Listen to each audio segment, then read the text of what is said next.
Hello नमस्कार दोस्तों। तो मंडे के दिन एक और आईपीओ ओपन होने जा रहा है, आइडियाज फोर्ज आईपीओ। तो जानेंगे इस आईपीओ की डिटेल के बारे में, आईपीओ के फंडामेंटल देखेंगे कंपनी के, और उसके बाद देखेंगे कि ग्रे मार्केट में मांग कैसी चल रही है, और अंत में देखेंगे कि इस आईपीओ में अप्लाई करें या ना करें। तो सबसे पहले जान लेते हैं हम कंपनी के काम के बारे में।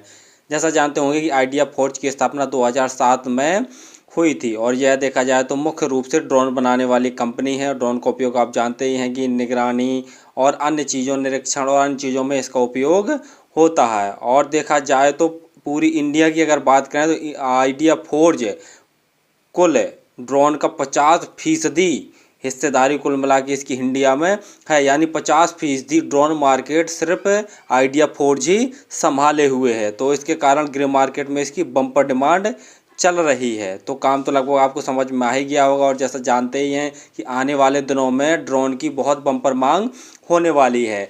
एक तो सेना के क्षेत्र में बहुत ज़्यादा आवश्यकता पड़ेगी। सेना के क्षेत्र में देखा जाए तो उसके साथ साथ में और भी अन्य कई क्षेत्र हैं, जैसे प्रौद्योगिकी देख लिया जाए और कंस्ट्रक्शन देख लिया जाए, और भी अन्य कई ऐसे सेक्टर हैं जहां पर ड्रोन की बहुत अधिक आवश्यकता पड़ने वाली है। और इसके प्रोडक्ट में देख लिया जाए तो ड्रोन के मैन्युफैक्चरिंग के अलावा देख लिया जाए तो यूएवी, पेलोड, बैटरी, चार्जर और भी अन्य संचार प्रणालियां इसमें शामिल है। और देख लिया जाए तो एम्बेडेड सब सिस्टम, ग्राउंड कंट्रोल स्टेशन, इस प्रकार से ये सभी चीज़ों का मैन्युफैक्चरिंग करती है। तो काम तो लगभग समझ में आ गया होगा। चलिए जा ले रहे हैं आप आईपीओ की डिटेल के बारे में। और जैसा हमने बता ही दिया है कि ये 26 जून को ओपन होने जा रहा है और 29 जून तक ओपन रहेगा। और इसका जो प्राइस लॉट साइज रखा गया 22 शेयरों का एक लॉट, और प्राइस बैंड रखा गया 638 से 672 के बीच में रखा गया। और जैसा जानते ही हैं कि जो हाई प्राइस बैंड होता है वही हम भरकर सबमिट करते हैं आईपीओ को।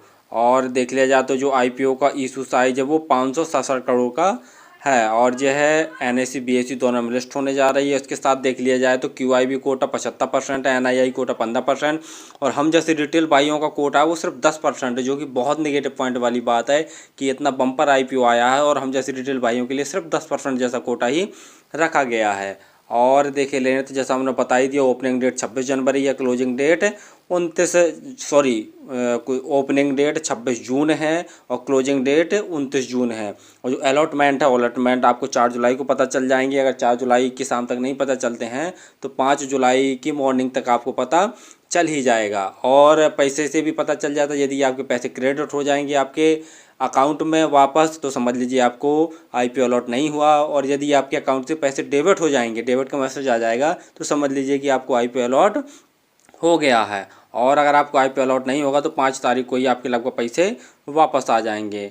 और देख लिया जाए तो लिस्टिंग डेट 7 जुलाई को इसकी रखी गई है। और जैसा जानते ही हैं कि 22 शेयरों का ये एक लॉट है, और आपको एक लॉट में इन्वेस्ट करने के लिए 14,784 रुपये लगभग खर्च करने पड़ेंगे। फंडामेंटल देखने से पहले आप हमारे चैनल को सब्सक्राइब तो कर लीजिए, ताकि आपको समय समय पर शेयर मार्केट संबंधी जानकारी तथा आईपीओ संबंधी जानकारी मिलती रहे। चलिए देख ले रहे हैं कंपनी के फंडामेंटल में जैसा देख रहे हैं, ये टोटल एसेट्स हैं कंपनी के लगातार बढ़ रहे हैं। उसके साथ टोटल रेवेन्यू की भी बात की जाए तो साल दर साल बढ़ रही है। मार्च 2020 में देखा जाए तो 16 करोड़ का नेट रेवेन्यू था, मार्च 2021 में 36 करोड़ का, और मार्च 2022 में देख लिया जाए तो बढ़कर 161 करोड़ का हो गया है, और मार्च 2023 में देखा जाए तो 196 करोड़ का नेट रेवेन्यू हो गया है। और जैसा जानते ही होंगे कि 20 और 21 कोविड का टाइम था, तो जिसके कारण इसके नेट रेवेन्यू में भयंकर गिरावट देखने को मिली थी।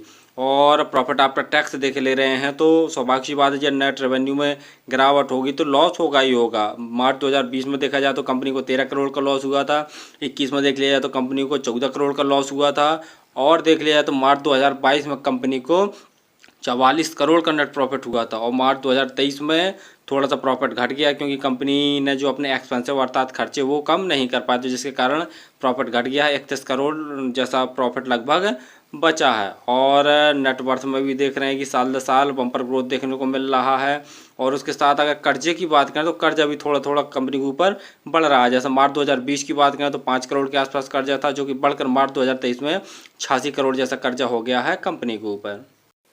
जीएमपी अर्थात ग्रे मार्केट में डिमांड देखे ले रहे हैं तो थोड़ा सा घट के आई है। जैसा यहाँ पर देख पा रहे होंगे आप कि 19 जून से लेकर 21 जून तक इसका 550 रुपये जैसा शो कर रहा था, 22 जून को 500 रुपये, और आज के दिन देखते हैं तो 450 रुपये जैसा ग्रे मार्केट शो कर रहा है। यानी देखा जाए तो थोड़ा सा मार्केट में भी गिरावट देखने को मिली है, तो जिसके कारण ग्रे मार्केट में डिमांड भी इसकी थोड़ा सा घट गई है। और देख लिया जाए तो वैसे बम्पर तरीके से ग्रे मार्केट में डिमांड चल रही है। 450 रुपये पर शेयर ग्रे मार्केट में डिमांड चल रही है। तो 22 शेयरों का एक लॉट है और 450 रुपये पर शेयर इसका ग्रे मार्केट में डिमांड चल रही है। तो 22 गुणे 450 करके देखते हैं तो 9,900 रुपये जैसा प्रॉफिट निकल के आ रहा है एक लॉट में। अर्थात देखा जाए तो 67 यानी 67% जैसा प्रॉफिट दिखा रहा है। यानी ग्रे मार्केट में तो बम्पर डिमांड चल रही है। फाइनली हमने देखा कि कंपनी तो बहुत बढ़िया है और देखा जाए तो फ्यूचर ग्रोथ के हिसाब से बहुत बढ़िया कंपनी, और फ्यूचर इसी का रहने वाला। ईवी हुआ, सोलर हुआ, ड्रोन हुआ, तो इन्हीं का फ्यूचर रहने वाला है। तो जिसके कारण तो कंपनी की डिमांड भी बहुत ज़्यादा है। और डिमांड के साथ साथ में देखा जाए तो 50% जैसा हिंदुस्तान का मार्केट ये समेट के अकेले रखे हुए हैं ड्रोन मार्केट में देख लिया जाए तो। यानी कंपनी बहुत बम्पर है। और तो आईपीओ में तो फिलहाल मैं तो अप्लाई करूंगा।